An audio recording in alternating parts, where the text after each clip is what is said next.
बिस्मिल्लाहिर्रहमानिर्रहीम। अस्सलाम वालेकुम वरहमतुल्लाहि वबरकातुहू।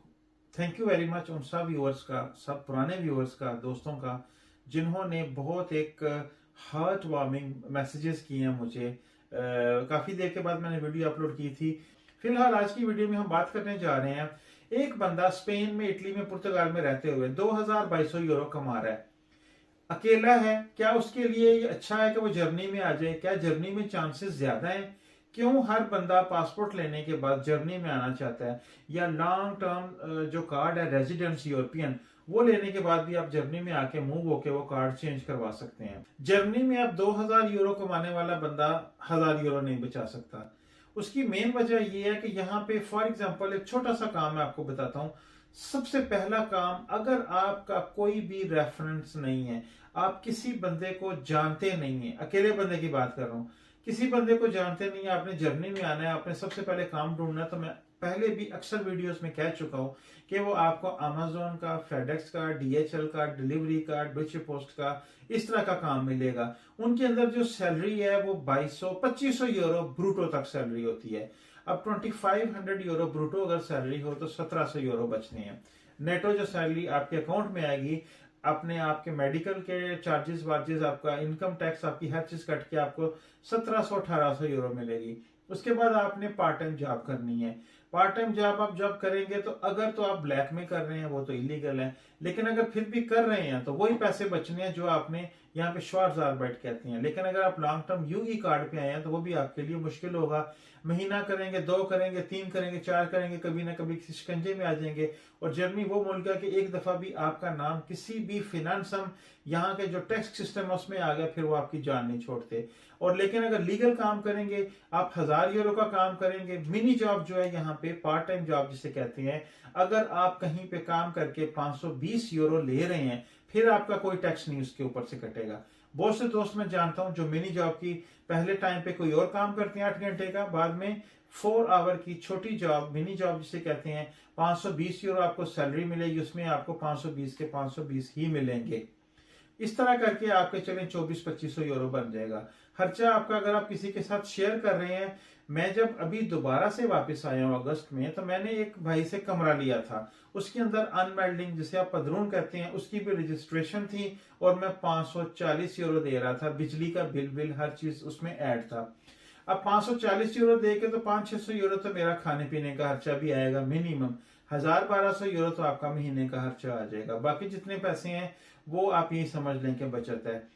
जर्मनी में सिर्फ प्लस पॉइंट अभी तक थोड़ा सा क्राइसिस है इस वक्त जो मैंने देखा है, या अभी जो हालात चल रहे हैं, दिसंबर में नई हायरिंग रुक जाती है। उसकी वजह यह है कि जो नए लोग आते हैं उनको ट्रेन करना, उनको प्रोबे साइट के अंदर आई मीन 2-4 महीने में काम में ट्रेन करना थोड़ा मुश्किल हो जाता है। दिसंबर में हर बंदे को ज्यादा काम करने वाले बंदे चाहिए, और वो चाहिए जो प्रोफेशनल्स हैं। आगे जनवरी में छुट्टियों का सीजन आ जाता है, 10-15 दिन की हॉलीडेज होती हैं। यहाँ पे बहुत से ऑफिस बंद रहते हैं, बहुत से इदारे बंद रहते हैं। और आपके लिए मेरे ख्याल में ये टाइम जो है ना, दिसंबर का, जनवरी का, ये मूव होने का ना सोचें। मैंने सुबह छोटी सी वीडियो अपलोड की थी कि अक्टूबर, नवंबर, दिसंबर, जनवरी, ये 4 महीने फैमिली वाला बंदा खासकर कभी भी ना सोचे कि मैंने जर्मनी जाना है, या स्वीडन जाना है, या नॉर्वे जाना है, या डेनमार्क जाना है, स्कैंडिनेवियन कंट्रीज। वहां पे सर्दी ज्यादा होती है। सर्दी होने की वजह से काम इंडोर के रह जाते हैं, बाहर के काम बड़े मुश्किल मिलते हैं। अगर मिलें तो वो हमसे हो नहीं सकेंगे, क्योंकि हमने कभी इस एनवायरमेंट में अपना टाइम नहीं गुजारा होता। टोटल टेम्परेचर टोटल चेंज हो जाता है। जो बंदा फैमिली के साथ आता है, सोचने में, सुनने में तो ये बहुत आसान सा लगता है, यार जर्मनी में बच्चों को पैसे मिलते हैं। वाकई जब हर बच्चे का वजीफा लगता है, यहाँ पे 18 साल से कम उम्र के जो बच्चे हैं, फी बच्चा 250 यूरो मिलता है। 18 साल प्लस अगर वो स्कूल में जा रहे हैं, पढ़ रहे हैं, यहाँ पे पहले रह रहे थे, उनकी उम्र 18 साल हो गई है, बाद में उन्होंने स्कूल कैरी ऑन कर लिया, तो उनको भी उस चीज के पैसे मिलते हैं। प्लस शूशलाग होते हैं, वो तकरीबन 150 यूरो एडिशनल मिल जाता है बंदे को। अगर आप नए आए हैं, पहले आपने अकेले खुद आना है, ठीक है। आपने आके यहाँ पे जॉब सर्च करनी है, आपने 3 तनख्वाह की रसीदें बनानी है, आपने मकान सर्च करना है। एक मकान ढूंढने की भी सारी डिटेल मैं आपसे इंशाल्लाह शेयर करूंगा। जो चीजें जिस तरह मैंने ढूंढा मकान, पहली दफा जब मैं आया था तो 1.5-2 महीने में मुझे मकान मिल गया था। अल्हम्दुलिल्लाह अभी भी जब मैं आया हूँ तो तकरीबन 1.5 महीना मैंने एक रूम रेंट पे लिया था। उसी दौरान मैंने 100-150 घर में ऐड भेजी है, कोई 10-15 घरों को विजिट किया है और इस घर पे हमारा नाम लिखा हुआ था अल्हम्दुलिल्लाह। लेकिन मेरे पास इतनी देर में 2 तनख्वाह की रसीदें आ चुकी थी, जिस वजह से आके मैंने वो शो करवा के वर्क कॉन्ट्रैक्ट शो करके एक मकान मिल गया। लेकिन आपने ये चीज देखनी है कि अगर अकेला बंदा 2,000-2,500 यूरो कमा रहा है लेकिन वो कम खर्चा दे रहा है, ज्यादा पैसे बचा रहा है, फैमिली के साथ आके, अगर आपके बच्चे नहीं है साथ, सिर्फ मियाँ बीवी हैं या एक बच्चा है, तो क्या आप 1,000 यूरो मिनिमम प्राइस है यहाँ पे 2 रूम्स के घर की। 1,000 यूरो, 800 यूरो प्लस है, इससे कम नहीं है कहीं पे अच्छी जगह पे। क्योंकि अगर आप किसी दूर दराज इलाके में मकान लेते हैं तो आप आने जाने की कॉस्ट भी उसमें ऐड कर लें। ट्रेन की टिकट यहाँ पे वो जो मोनाटलिश है 49 यूरो पर मंथ है, लेकिन अब वो ज्यादा करना चाह रहे हैं। I think from January it's going to be 58 euro something, 58 euro. लेकिन ट्रेन पे काम करने वाला बंदा किसी दूर जगह पे, आप जरूरी नहीं है कि आपका शहर के अंदर काम है या कोई कनेक्शन है वहां पे किसी काम का, ट्रेन का, बस का, आपने अपनी गाड़ी यूज करनी है तो आपके एडिशनल चार्जेस उसमें ऐड होंगे। आपने जब तक होमवर्क नहीं करना, किसी दूसरे को देख के बाजी नहीं लगानी। आपने ये देखना है मैं स्पेन में रहते हुए इतने पैसे कमा रहा हूं, अगर मैं जर्मनी में मूव हो जाता हूं, मिनिमम सैलरी नेटो 1700-1800 यूरो है, इससे ज्यादा नहीं है। 1700-1800 यूरो जो है तकरीबन, उसमें आप प्लस मिनी जॉब का कर लें तो 2500-2600 यूरो आप कमा सकेंगे।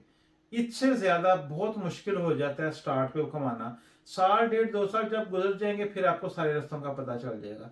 अब इस अमाउंट के अंदर मकान का किराया देना, बिजली का बिल देना, सारा कुछ करना, अगर बच्चे हैं आपके साथ, जिस दिन आपके बच्चे इस कंट्री में आ जाएंगे, उनकी अनमेल्डिंग, उनका एड्रेस रजिस्टर्ड हो जाएगा, आप बच्चों के किंडरगार्टन भले 4 महीने बाद जाके जमा करवाएं, आप उसकी एप्लीकेशन 5 महीनों बाद दें, या आपने एप्लीकेशन दी है, जमा होते हुए टाइम लगते हुए, उसको प्रोसेस होते हुए टाइम लग गया, जिस दिन वो एक्सेप्ट होगी आपको सारे महीने के पैसे इकट्ठे आएंगे। तो मेन चीज ये है कि आपने जर्नी में मूव होने से पहले ये सोचना है मुझे तनख्वाह कितनी मिल रही है, मैं काम कहाँ पे करूंगा, मेरा एक बच्चा उसको कितने पैसे मिलेंगे, मेरा किराया कितना है, मुझे मकान कहाँ मिल रहा है, स्कूल के पास मिल रहा है, काम वाली जगह के पास मिल रहा है, मेरे महीने के ट्रांसपोर्ट के चार्जेस क्या आएंगे।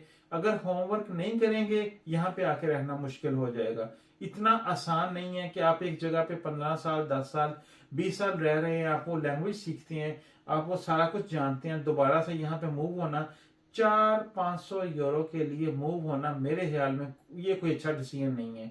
अगर आपके वहां पे हालात अच्छे नहीं है, आपकी जॉब अच्छी नहीं है, जो बिजनेस करने वाले बंदे हैं, मैंने भी 9-10 साल ऑटोनोमस चलाई है, मुझे पता है कि महीने के एंड पे आप त्रिस्मिस्tre दे के, रेंटा डिक्लारासियन करवा के, स्टोर के पैसे दे के, सारा कुछ कर करा के, पीसों का खर्चा कराया दे के, आपके हाथ में क्या आता है। और कल को अगर आपका बिजनेस अच्छी जगह पे नहीं है, ज्यादा अच्छा स्टेबल नहीं है, आप नहीं चाहते कि यार बच्चे भी इसी तरह की दुकान बना के बैठ जाएं जिसमें इतनी ज्यादा आमदन ना हो, ठीक है आपके डॉक्यूमेंट्स बन गए हैं, आपने पासपोर्ट उस पर ले लिया है, तो फिर बेहतर है कि कोशिश करनी चाहिए। हर बंदे का इंफरादी हक है और ये दुनिया बनी ही मेहनत करने वालों के लिए, घर में बैठने के लिए तो नहीं बनी।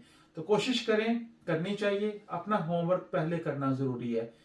पहले हमेशा अकेला बंदा है, 2-3 महीने जब काम कर ले फिर फैमिली का सोचे, क्योंकि उसका मेडिकल भी कवर हो जाएगा, आने वाले बच्चों का मेडिकल भी पहले दिन से कवर हो जाएगा, मकान उसके पास होगा, पहले दिन से ही वो बच्चों के पैसे अप्लाई कर सकेगा, 1.5-2 महीने के अंदर अंदर उसको एक सपोर्ट आ जाएगी गवर्नमेंट की तरफ से। उसके बाद अगर आपके पासपोर्ट आप वन गेल्ड लें, वन गेल्ड का ये होता है कि अगर आपका किराया 1,000 यूरो है तो 450-500 यूरो वो दे देंगे, डॉक्यूमेंट्स वो आपसे मांगेंगे, सारा खर्चा वगैरह देखेंगे, आपकी इनकमिंग कितनी है, खर्चा कितना है, वो 1 साल के लिए पास होते हैं, 1 साल के बाद दोबारा से फॉर्म भेज के रिन्यू हो जाते हैं। जिस बंदे ने अपना जाती मकान लिया है वो भी वन गेल्ड अप्लाई कर सकता है, जो किराए पे रह रहा है वो भी अप्लाई कर सकता है। ये वो चीजें हैं कि जब आप अकेले यहाँ पे आएंगे, मार्केट को रिसर्च करेंगे, किसी बंदे की सुनी सुनाई बातों पे अमल करने के बजाय आपने अपनी जिंदगी का फैसला खुद करना है।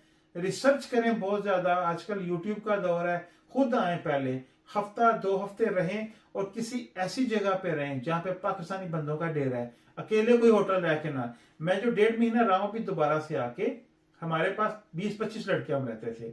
आप हर बंदे की डिफरेंट स्टोरी देखते हैं। हर आने वाला दिन शाम को जब आप इकट्ठे बैठते हैं, आप ज्यादा बातें सुनते हैं, आपके पास अपॉर्चुनिटीज निकलती हैं, पॉसिबिलिटीज निकलती हैं, मकान ढूंढने का, ये कर लें वो कर लें, एयरपोर्ट में जॉब है, आपके पास बहुत ज्यादा ऑप्शंस निकल आती हैं। अकेले पहले यहाँ पे आए, महीना डेढ़ दो रहें, फिर जाके बच्चों को लेके आए जब आपको मकान मिल जाए, या उनके बारे में सोचें।